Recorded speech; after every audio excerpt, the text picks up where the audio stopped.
Hey everybody, it's Thursday, it's 10 o'clock. I'm Tim Harris, it's time for 10 with Tim. We are in 1 Kings now. 1 Kings chapter 19, verses 1 to 21. We go verse by verse through the Word of God each day, Monday through Friday. Facebook, YouTube, Spotify, podcast, wherever you get your podcast. However you have found us, we're glad that you're with us. We do this every day. We do it for 10 minutes, and we could do it by ourselves, but it's really just fun to read the Bible together, and that's what we do. Chapter 19 has got to be one of your favorite chapters. It is mine. I know I say that all the time, but gosh, isn't chapter 19 just good? It's a little bit surprising. So let's jump right in. It starts out, of course, with Jezebel's pledge to kill Elijah. Of course, she's furious. Elijah has just had this amazing triumph with fire from heaven at Mount Carmel. He has slaughtered all of the prophets of Baal, which kind of ruins the, Jezebel and Ahab's, government-sponsored promotion of Baalism. And so she has determined to kill him. Elijah's response here is a little bit surprising. We've not seen this side of Elijah. Elijah is this man of power who is just unstoppable. Elijah is the one who camped by the river, ate bread that the ravens brought him. I mean, he's raised the dead. He seems fearless. And all of a sudden, this fearless, powerful man is afraid and powerless. It's really strange, honestly, the way he just sinks into darkness and despair. He prays to die. And all of this after this triumph at Mount Carmel. I mean, Jezebel, she's a heifer, but that's not new. They've been wanting to kill him for a long time. So again, this incredible swing, emotional, swing for Elijah is surprising in some ways, not surprising in other ways. By now, you probably understand that often your low points are spaced real close to your high points. And often right after a mountaintop experience is when you're about to get hit hard. I think the devil knows that we're especially vulnerable after big victories. I think that I just think in many ways success is harder to take than failure. And so if you factor all that in, it's not that surprising that after all this, Elijah is just done. He's just done. And that's what he says. Verse 4, I've had enough, Lord. I've had enough.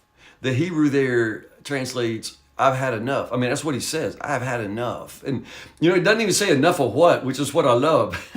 Like, enough of what, Elijah? But, enough of all of this. I've had enough of Jezebel and Ahab trying to kill me. I've had enough, fighting the prophets of Baal. I've had enough of, famine and darkness and drought. And probably, if he was being honest, he's probably had enough of God too. I mean, I know that sounds shocking to some of you perhaps, but he's probably just had enough of God. I mean, following God truly has exacted a high price for Elijah, and he's done. He's empty.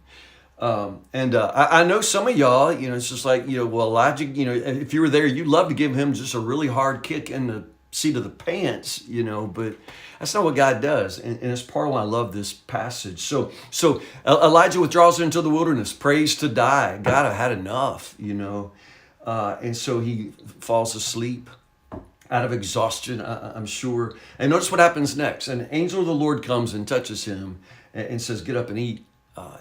I think this is amazing. Now, the word there for angel, it just means messenger. And so some people question whether this is a heavenly or an earthly messenger, because honestly, what happens here is not real supernatural. Somebody brings him food and water and puts him to bed, And so I just point that out to say it's most likely we're supposed to read that as a heavenly messenger, but it's not something that a person couldn't do. So a couple of things here. First off, I just point out to you that God knows what Elijah needs when Elijah needs it. And right now what Elijah needs is to be fed and put to bed.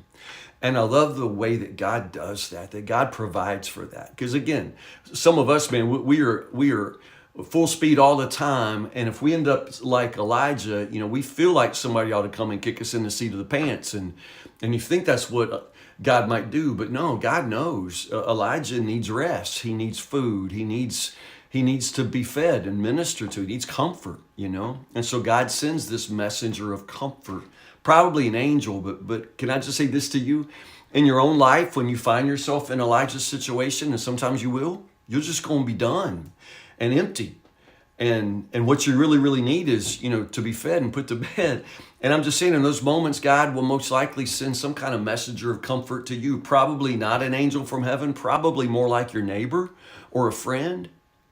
Our problem is when these messengers of comfort come, they're from God. It may be a person, but God works through people, And our problem is we run them off. Like God is sending exactly what you need. And it is, your friend who brings you a pot of potato soup, but you tell her, no, I got food, or, my husband cooks, And so you run them off. The very messenger of comfort, the very angel that God has sent, you run them off because you're too proud, or you don't know how to recognize God's help when God's sending help. And honestly, sometimes the help God sends you is going to look a whole lot like a gift card to Slim Chickens from somebody at church who knows you're having a hard time. So don't make it hard for people to help you. Number one, and when God sends that kind of comfort, just receive it as a gift from God.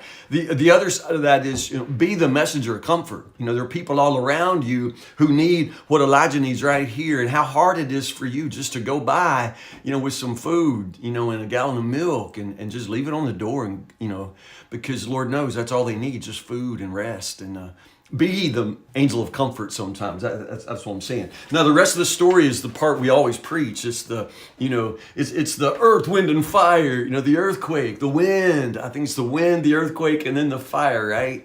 And the story, how, this is what you expect. I mean, Elijah is this prophet of power and doom.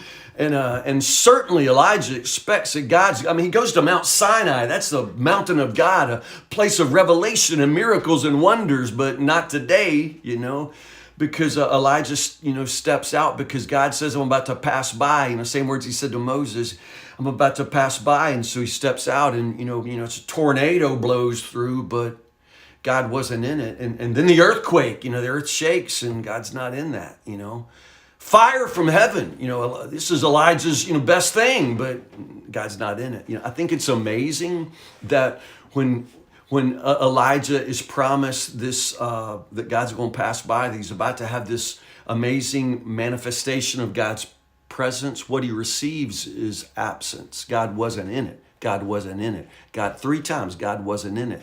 It's absence. I think the lesson there for us, and I think it's hard, but understand what I'm trying to say. Sometimes when it seems like nothing is happening, look for God in the nothingness. Does it make sense? I don't know if it makes sense. It makes sense to me because I've experienced God sometimes like this. I mean, you think nothing's happening. You think God's not there. And the point is you just look for his presence in what seems to be his absence. You look for God in the nothingness, because I'm telling you, at this moment, it looks like nothing's happening, but God is on the move here. Notice how God asked a question. Remember, there's only one rule of biblical interpretation in 10 with Tim, the Harris rule of biblical interpretation. That is simply whenever God asks a question, it's not because it's something he don't know. And so when God says, what are you doing here, Elijah? That's not God, striking up a conversation. God doesn't ask a question because there's something he don't know. And so this is a purpose question. Do you see that? It's a purpose question. What are you doing here, Elijah? It's a purpose question. Elijah's response is kind of lame. It's self-focused and it's past focused. I have served you. So Elijah, in his answer, what are you doing here? His answer is really an answer that's locked in the past. It looks backwards and it's self-focused. And I just point out to you that if the past is what you're focused on, if the past looms larger than the future, then you have lost your purpose. So God asks a purpose question, and Elijah responds with this past-focused, self-focused answer, and it's just a sign he's lost his purpose.